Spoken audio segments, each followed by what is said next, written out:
Ayan guys, ito yung dalawang si Muning. Ito, magaling na po yung itong nanay na Muning, oh. Ayan, medyo okay na siya. Kumain na po siya. Kaso ito namang maliit, parang lasing na susuray-suray. Ano kaya nangyayari? Ayan na. Sumusuray si Muning paglakad niya. Hindi na siya naglalaro din. Baka masama rin ang pakiramdam. Yung nanay niya, okay na.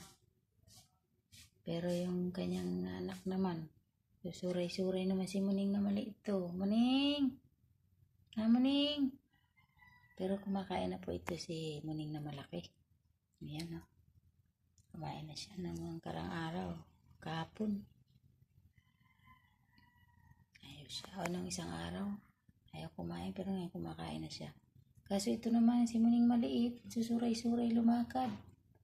Kaya nangyari dito siguro na ibago sa panahon.